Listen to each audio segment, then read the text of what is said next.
Bonjour. Le but de cette vidéo est de montrer comment mesurer la vitesse d'exécution de diverses instructions par l'Arduino Uno. Un début d'utilisation des timers sera également présenté. Ici, on n'utilise que l'afficheur LCD 1602 muni des 5 boutons.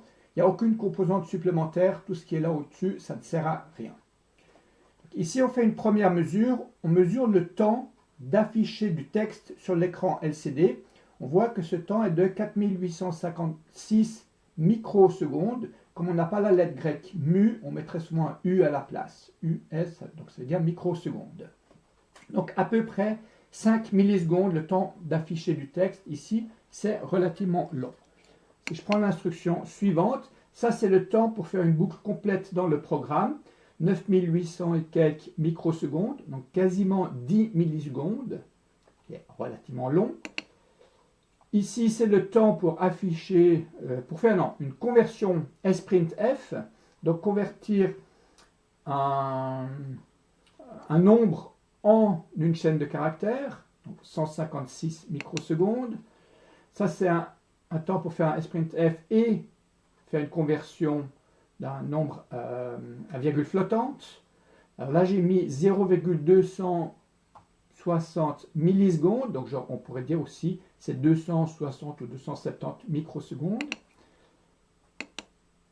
Ici, c'est le temps d'un digital write. Alors 8 microsecondes, on pourrait se dire que c'est relativement peu, 8 microsecondes, mais en fait ça fait 8 fois 16 cycles. Un cycle, c'est une seconde divisé par 16 millions. Autrement dit, il y a 16 millions de cycles par seconde, puisque la vitesse de l'horloge de l'Arduino est de 16 MHz, 16 millions de cycles par seconde. Ensuite, voilà, c'est une autre mesure de temps d'une instruction, qui est, ça sert à convertir un nombre à virgule en une chaîne de caractères. Ça, voilà, un delay de 10 secondes, le temps d'attente est à peu près de 10 000 microsecondes, donc bel et bien 10 secondes, donc ça fonctionne bien. Ici, c'est le temps pour une boucle sans aucun affichage. J'ai été surpris que c'est aussi faible que ça, mais bon, c'est pas très important. Et ensuite, si on va un petit peu plus loin, alors là, je vais plus loin dans le menu, ça nous permet de lire la valeur de l'ADC correspondant à chaque bouton. Le bouton Write, c'est celui que j'utilise ici. Quand j'appuie dessus, ça nous donne 0. Quand j'appuie sur Hop, eh bien, c'est à peu près 100. Des fois, c'est un petit peu, voilà, 99. Des fois, c'est un tout petit peu plus. Mais ça varie très peu. On est toujours autour de 100. Le bouton Down, on lit à peu près 256. Voilà, c'est assez bien reproductible. Si je prends le bouton Left, 409, et le bouton Select, ça nous donne 640. Et si on est au-dessus de ça, quand on appuie sur aucun bouton, alors je ne l'ai pas fait ici, je pense que je l'ai... non, j'appuie sur deux faux côtés. Voilà, on pourrait voir qu'il nous retourne 1024 quand on lit aucun bouton. Hop, là, on avait une fois la valeur. Voilà, 1023, pas 1024, 1023. Bien, alors on va voir le programme correspondant. Il est ici, donc c'est le EX044 menu liquide cristal vitesse.ino. On peut évidemment l'avoir depuis ma page web qui est ici, sous Arduino, exemple de code. Et si on va un peu plus loin, voilà, on l'a ici. On peut le télécharger depuis là. Alors, ici, il y a juste quelques commentaires, toujours les mêmes, je ne vais pas m'attarder dessus. J'ai mis ici quelques constantes standards, aussi, qui sont dans la librairie de Arduino. De nouveau, ici, j'utilise l'afficheur liquide cristal, donc je dois inclure la librairie. Donc tout ce qui est ici, j'en ai déjà parlé dans la vidéo précédente, donc je ne vais pas m'y attarder. J'indique voilà, ce que je fais, mais c'est surtout dans la fonction affiche état que tout se passe. Donc si le menu est 1, qu'est-ce que je fais? Je lis le temps à la microseconde près actuel.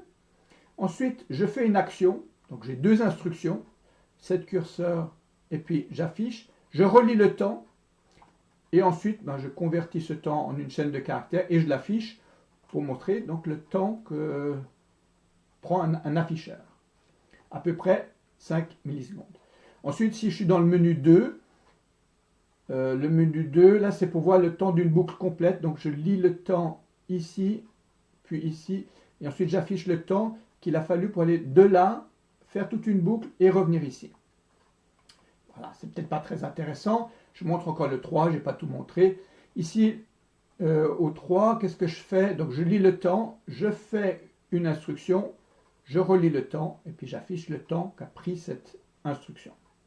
Voilà, donc tous ces temps sont donc en microsecondes. On va voir tout à l'heure qu'on peut faire plus précis. Ça, c'est déjà pas mal, mais ce n'est pas le plus précis possible. Je monte peut-être encore plus loin ici. Voilà, à partir du moment où on est au-dessus de 8 dans le menu, alors il affichera le bouton sélectionné et la valeur, voilà, ici, ça sera la valeur qui correspond à la touche Preset. Bien, alors je montre comment on peut faire mieux avec le programme suivant ici que je vais télécharger. Et ce programme utilise quelque chose de spécial. Alors on va déjà le voir ici. Voilà, il est ici. Donc ça, c'est peut-être pas l'instruction la plus intéressante. Je vais revenir au début. Voilà, ici, si on fait rien du tout, alors ça fait 0 cycle. Donc j'ai calibré pour que quand on ne lit rien, ben, il y a 0 cycle. Donc un cycle, c'est 1 seconde divisé par 16 millions. Autrement dit, il y a 16 millions de cycles par seconde. Là, donc je peux vraiment lire le temps au cycle près.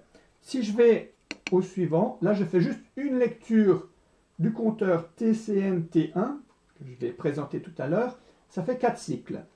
Pour vérifier, je fais 2 lectures, et on voit que ça fait bien le double, 8 cycles. 3 lectures, ça fait bien de nouveau le triple, donc 12 cycles. Ensuite ici, bon, là j'ai mis un overflow, c'est trop long, le temps d'affichage sur un écran LCD dépasse les capacités d'utilisation de ce compteur TCN-T1. Ici, voilà, le temps de faire un LCD 7 curseurs, c'est donc 4515 cycles, un SprintF, voilà, qu'est-ce que j'ai d'autre? Un Digital Write, voilà, avant on avait vu que c'était 4 microsecondes, ici on est beaucoup plus précis dans le temps d'exécution d'un Digital Write, 58 cycles. Bien, je présente le programme qui est ici. Donc de nouveau, on commence par des commentaires. Je vais vous montrer dans le setup une partie intéressante ou nouvelle.